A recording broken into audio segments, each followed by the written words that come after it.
วัสดีทุกท่านนะคะวันนี้หมออยู่กับอาจารย์โอมนะคะคุณหมออัครรัตน์ค่ะผู้เชี่ยวชาญคุณหมอหูคอจมูกนะคะอาจารย์สวัสดีค่ะสวัสดีครับอาจารย์คุยกันเรื่องนอนกรนค่ะอาจารย์อ๋อครับค่ะนอนกรนเป็นปัญหาที่หลายๆท่านก็เจอกันนะคะใช่เจอบ่อยเลยครับอาค่ะจารย์คำถามแรกเลยค่ะอาจารย์เกิดจากอะไรคะนอนวิธีเราจะรู้ได้ยังไงว่ามันมีอาการนอนกรนส่วนใหญ่แล้วเนี่ยคนไข้มักจะไม่ค่อยขอเพลงไม่ค่อยบ่นแต่ญาติคนที่นอนด้วยใช่ยกเว้นถ้าคนไข้นอนคนเดียวนะครับช่องหมอไตให้คำตอบในเรื่องของไตและมีการสัมภาษณ์คุณหมอเฉพาะทางเพื่อให้ความรู้ด้านต่างๆเป็นประจำอย่าลืมกดไลค์กดติดตามกดแชร์กดกระดิ่งจะได้ไม่พลาดการแจ้งเตือนเวลามีวิดีโอที่น่าสนใจท่านสามารถติดต่อเป็นสปอนเซอร์ช่องปรึกษาหมอไตและนักกำหนดอาหารเป็นรายบุคคลหรือปรึกษาคุณหมอเฉพาะทางในด้านต่างๆแบบออนไลน์ติดต่อสอบถามรายละเอียดตามลิงก์ใต้วิดีโอค่ะคราวนี้ที่มาปรึกษาเราบ่อยๆก็คือคนที่มีปัญหาคือคนที่นอนข้างกายเขาไม่ว่าจะเป็นคู่ครองนะครับแล้วก็หรือไม่ก็เป็นญาติที่บางทีมาเยี่ยมหรือมาเฝ้าแล้วได้มีโอกาสนอนด้วยกัน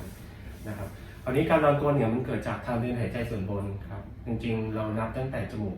จนถึงหลอดลมแล้วก็กล่องเสียงเลยเนี่ยเขาเรียกทางเดินหายใจส่วนบนถ้าลงไปจากนั้นเราก็เรียกว่าทางเดินหายใจส่วนล่างคร่าวๆมันมีการเขาเรียกว่าตีบแคบหรือบางทีมันเรียกว่ายวบนะครับพอมันยวบปุ๊บทางเดินหายใจที่มันมีลมผ่านเข้าออกเนี่ยมันเคยผ่านสะดวกมันจึงทำให้เกิดเสียงสั่นหรือสะบัดขึ้นมาเราเรียกภาวะนี้ว่านอนกรนครับค่ะแล้วนอนกรนเหมือนเป็นเรื่องทั่วไปไหมคะมีนอนกรนในลักษณะไหนที่อาจจะอันตรายกับคนนอนกรนบ้างคะถ้าเราจะแบ่งว่านอนกรนเนี่ยมีกี่แบบก็คือเป็นแบบนอนกรนธรรมดากับนอนกรนที่มีการอุดกั้นทางเดินหายใจส่วนบนร่วมด้วยถ้าเป็นนอนกรนธรรมดานะครับคนไข้ก็จะมีแค่เสียงดังแล้วก็รบกวนชีวิตประจำวันของคนรอบข้างตัวคนไข้เองแต่ไม่ค่อยมีอันตรายอะไรแต่ถ้าเป็นแบบที่2ครับอาจารย์ก็คือนอนกรนร่วมกับมีการอุดกั้นทางเดินหายใจร่วมด้วยเนี่ยผลเนี่ย2 อย่างละทั้งคนรอบข้างด้วยแล้วก็ตัวของคนไข้ด้วยที่เราเจอบ่อยๆก็คือจะทำให้มีเรื่องของความดันสูงไม่ว่าจะเกิดตอนนี้หรือในอนาคตข้างหน้านะครับอาจจะมีความเขาใช้คำว่าความเสี่ยงความเสี่ยงก็ความหมายความว่าคนไข้ไม่มีโรคประจำตัวอะไรเลยประวัติครอบครัวไม่มีแต่เมื่อเราตามไปเรื่อยๆโอกาสที่มันจะเกิดมันจะสูงขึ้นไม่ว่าจะเป็นเรื่องของความดันโลหิตสูงโรคของหลอดเลือดหัวใจหลอดเลือดสมองนะครับบางทีมีผลเรื่องของอารมณ์และสมาธิแล้วก็สุดท้ายเลยก็คือเรื่องของ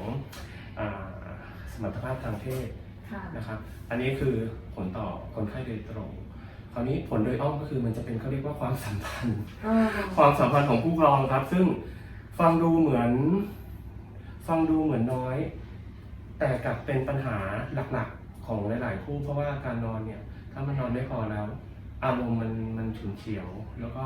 มีผลต่อชีวิตคนข้างกายค่อนข้างเยอะมีเรื่องนี้ใช่สำคัญมากทีเดียวใช่ครับทีนี้ถ้าเกิดไม่งั้นมี2 อย่างอย่างนี้เป็นไรอย่างหนึ่งเป็นอย่างนี้เรามีวิธีการตรวจยังไงบ้างคะก็อาจจะต้องทำสลิปเทสหรือการตรวจการนอนหลับเพื่อจะแยกว่าการนอนกรนนะมันมีภาวะอุดกั้นทางเดินหายใจร่วมด้วยหรือเปล่าเพราะว่าถ้ามีปุ๊บเนี่ยมันอาจจะต้องรักษาเป็นจริงเป็นจังแล้วก็เราต้องดูว่ามีการอุดกั้นทางเดินหายใจความรุนแรงมันมีเฉดสีค่อนข้างเยอะตั้งแต่ระดับน้อยระดับปานกลางระดับอันตรายระดับรุนแรงอะไรอย่างเงี้ยครับแต่ละเฉดสีที่เราตรวจแล้วเนี่ยเราจะได้วางแผนในการรักษาคนไข้ได้คร่าวๆว่าสีไหนควรจะรักษาแบบใดอย่างเงี้ยครับเขาเรียกการมาทำสลิปเทสเขาเรียกสั้นๆว่าสลิปเทสนี่คือการที่ต้องมานอนโรงพยาบาลให้ตรวจใช่ครับการนอนโรงพยาบาลเนี่ยเราบางทีนอนคนเนี่ยถ้ามันไม่มีตัววัดเป็นจริงเป็นจังไม่มีตัวเลขเนี่ยบางทีเราจะบอกไม่ได้ว่าคนไข้เนี่ยมันมีอาการเยอะน้อยแค่ไหนนะครับเวลามานอนปุ๊บมันก็จะมีอิเล็กโทรดกับอาจารย์ติดเพื่อดูว่าการเต้นหัวใจเป็นอย่างไรขณะนอนหลับที่โรงพยาบาลมีการหายใจแผ่วหายใจเบาลงหรืออุดกั้นเลยหรือเปล่ามีการกระตุกของแขนขาระหว่างนอนท่าทางที่ผิดปกติอารมณ์หรือการ movement อะไรต่างๆกระวนกระวายนะครับขึ้นสมองรวมถึงลักษณะอื่นๆที่เราจะดูร่วมนะครับทั้งหมด เหล่านี้เนี่ยมันจะเขาเรียกว่าอะไรเรคคอร์ดหรือบันทึกเป็นวิทยาศาสตร์แล้วก็ตัวเลข เพราะฉะนั้นเวลาเรามาดูตัวเลขเหล่านี้เนี่ยเราก็สามารถบอกได้ค่อนข้างตรงชัดว่าความรุนแรงเนี่ยมันเยอะน้อยแค่ไหนครับ การนอนโรงพยาบาลนี่ก็คือนอนแค่วันเดียวใช่ไหมคะ ใช่ครับนอนหนึ่งคืนใช่ครับ การตรวจนี่เจ็บไหมคะ ไม่เจ็บครับ มันจะเป็นตัวคล้ายๆตัวแปรอาจจะอึดอัดเล็กน้อยแต่ไม่มีการเจ็บแล้วก็ไม่มีเรื่องของการสอดใส่อะไรที่มันมากมาย ก็คือไม่อันตราย ใช่ครับ ก็ไม่เจ็บตัว ใช่ครับ ค่ะ ใช่คน รั อบ นโรงพยาบาลแค่วันเดียว ใช่ แล้วก็ผลการตรวจมาแล้ว ถ้าเกิดไม่มีอะไรอันนี้ก็โล่งใจสบายไป ครับ ก็เป็นการกลแบบแรกที่อาจารย์บอกว่าไม่ได้อันตราย ใช่ครับ ค่ะ แต่ทีนี้ถ้าเกิดเป็นแบบที่สองนะคะเป็นแบบอันตรายอันนี้เรารักษาต่อยังไง อาจจะต้องมารักษาว่าการกรนนั้นเนี่ยมันเกิดการตีบแคบระดับใด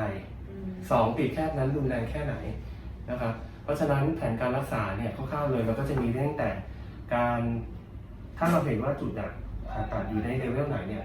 อาจจะเป็นเรื่องของการผ่าตัดนะครับ แต่ถ้ามันเป็นเรื่องของแค่การยวบของกล้ามเนื้อนะครับ อาจจะต้องใส่เครื่องเขาเรียกว่า CPAP มันเป็นชื่อย่อ ค่ะ นะครับหรือมันเป็นเครื่อง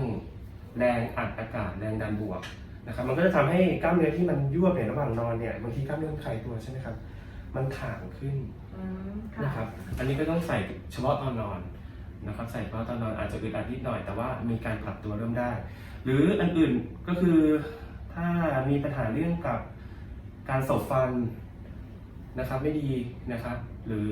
มีปัญหาเกี่ยวกับช่องปากที่มันทำให้แคบนะครับเราอาจจะปรึกษาคุณหมอทันตแพทย์เพื่อใส่เขาเรียกว่า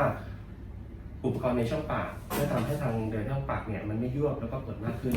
อันนี้เป็นคร่าวๆก่อนครับ ค่ะ การดูแลตัวเองการปรับเปลี่ยนพฤติกรรมการคุมอาหารการลดน้ำหนักในกรณีแบบนี้เกี่ยวมีช่วยอะไรบ้าง ต้องทำร่วมด้วยนะครับคือต้องแจ้งอย่างนี้ว่าเคสส่วนใหญ่ที่มีปัญหาเรื่องนอนกรนที่เราเจอนะครับประมาณสัก 85-90% เนี่ยเป็นผู้ชายนะครับเป็นผู้ชายแล้วก็มักจะมีเรื่องของน้ำหนักตัวร่วมด้วยนะครับแล้วก็อายุนะเกินประมาณสัก 30-35 พวกนี้จะมีความเสี่ยงนะครับเพราะฉะนั้นนอกจากการรักษาเรื่องของทางการแพทย์แล้วเนี่ยการปฏิบัติตัวเนี่ยเราต้องเน้นย้ำสำคัญเพราะว่ามันต้องตีคู่ไปด้วยกันนะครับอย่างแรกเลยก็คืออาจจะต้องหลีกเลี่ยงสิ่งที่มันทำให้กล้ามเนื้อมันยวบตัวได้มากขึ้น เช่นการดื่มแอลกอฮอล์ยาบางอย่าง เช่นยานอนหลับยาคลายกล้ามเนื้อยากดประสาทนะครับเหล่านี้คือถ้าจำเป็นต้องกินโดยมีข้อบ่งชี้ทางการแพทย์ก็ต้องให้แพทย์ร่วมดูด้วยแต่ถ้าไปซื้อกินเองนะครับหรือกินแบบไม่มีความจำเป็นอันนี้เราอาจจะต้องบอกว่าให้งดก่อนส่วนหนึ่งก็คือจริงๆไม่ใช่ส่วนหนึ่งหรอกครับเจอได้ค่อนข้างบ่อยเลยคู่กันก็คือภาวะน้ำหนักเกินบางทีอย่างไม่อาจจะไม่ถึงขนาดอ้วนนะครับก็อาจจะต้องลดน้ำหนักบางส่วนในบางคนนะครับการลดน้ำหนักเนี่ยนอกจากจะทำให้การยวบตัวนะครับของทางเดินหายใจเนี่ยมันโป่งมากขึ้นแล้วมันจะทำให้กล้ามเนื้อเนี่ยมันตึงนะครับเพราะฉะนั้นมันก็ได้ทั้ง2 อย่างแล้วก็สุดท้ายเลยก็คือการจัดท่านอนซึ่งอาจจะช่วยได้บ้างก็คือการนอนตะแคงเพื่อไม่ทำให้กล้ามเนื้อเนี่ยมันตกแล้วกดมากขึ้นอันนี้เรื่องของการปฏิบัติตัวตีคู่ไปด้วยเลยต้องทำทุกเคสครับอาจารย์ ค่ะโอเควันนี้ได้รับความรู้มากมายจากอาจารย์โอนะคะ นอนกรนเกิดจากทางเดินหายใจส่วนต้นตีบแคบนะคะ จะอันตรายถ้าเกิดมีการอุดกั้นทางเดินหายใจร่วมด้วยค่ะ โดยการตรวจก็ตรวจการนอนหลับนะคะ หลังจากนั้นการรักษาจะมีการปรับเปลี่ยนพฤติกรรมหลายอย่างค่ะ แล้วบางทีคุณหมออาจจะแนะนำให้ใช้เครื่องมือทางการแพทย์ร่วมด้วยนะคะ เรียกว่า CPAP ค่ะ หลังจากกันไปในเทปนี้นะคะเรื่องของนอนกรนอาจารย์มีข้อแนะนำอะไรเพิ่มเติมไหมคะท่านใดนอนกรนอยู่ ก็แนะนำว่าอย่างนี้แล้วกันครับคือบางทีเนี่ยเราเห็นว่าการนอนกรนเนี่ยมันเป็นทุกคืนทุกครั้งเหมือนเป็นภาวะที่เจอได้ทุกวัน ค่ะ เราอยากจะให้ตระหนักมากกว่าว่าบางทีเนี่ยถ้ามันมีอะไรแฝงอยู่เนี่ยอาจจะต้องรีบเข้ามาตรวจเพื่อเราจะป้องกันไม่ให้เกิดโรคอย่างที่บอกหลอดเลือดสมองหลอดเลือดหัวใจความดันโลหิตสูงหรืออะไรก็แล้วแต่แล้วก็ที่สำคัญคือนอกจากจะมีประโยชน์เรื่องตัวคนไข้ด้วยแล้วเนี่ยจะมีประโยชน์เรื่องของความสัมพันธ์ ทางครอบครัวด้วยนะครับเพราะฉะนั้นถ้าไม่ตรวจเนี่ยบางทีมันจะไม่เจอว่า การกรนนั้นเนี่ยมันเป็นแบบอันตรายที่คนธรรมดา เพราะฉะนั้นอาจจะอย่าเพิ่งนิ่งนอนใจนะครับ มาตรวจกันนิดนึงถ้ามีปัญหาเหล่านี้ครับ ค่ะนี่ก็เป็นอีกหนึ่งภาวะนะคะ ที่ดูเหมือนว่าอาจจะไม่ค่อยมีอะไร แต่ว่าอาจจะมีปัญหาได้ในอนาคตนะคะ ครับ ท่านใด